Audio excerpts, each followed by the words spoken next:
In a significant development, an ethnic armed group in Myanmar's Rakhine state, the Arakan army, has declared control over Palitwa, a crucial port town on the Kaladan River bordering India and Bangladesh. This marks another setback for the military government, which is already grappling with multiple insurgencies across the country. The ongoing conflict involves anti-junta groups supported by a pro-democracy parallel government, seizing control of military installations and towns, posing a substantial challenge to the junta since its coup in 2021. The AA spokesperson Khain Thukha stated on Sunday that the group would manage administration and law enforcement in Palitwa, emphasizing cooperation on border stability issues with neighboring countries.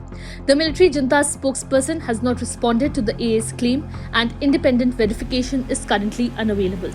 This development in the West follows another rebel group from the Three Brotherhood Alliance, the MNDAA, taking control of Lokhai town in northern Shan state along the China border. Notably, the junta had recently agreed to a ceasefire with the alliance for the region adjacent to China, with talks facilitated by Chinese officials in Kunming.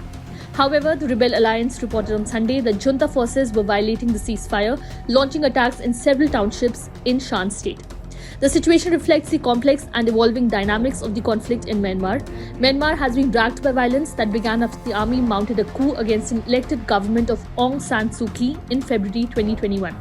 In October last year, the rebels began an offensive against the Myanmar military, where allied anti-junta groups backed by a pro-democracy parallel government have seized control of several military posts and towns. On Sunday, the Myanmar military reached a temporary ceasefire agreement with the rebel alliance in areas on the border with China. The agreement was brokered at talks mediated by China on Wednesday and Thursday in Kunming, a Chinese provincial capital about 400 kilometers from the border with Myanmar. Chinese Foreign Ministry spokesperson Mao Ning said.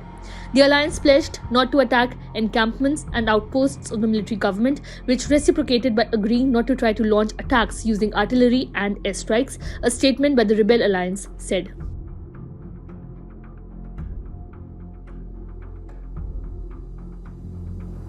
Subscribe to One India channel and never miss an update.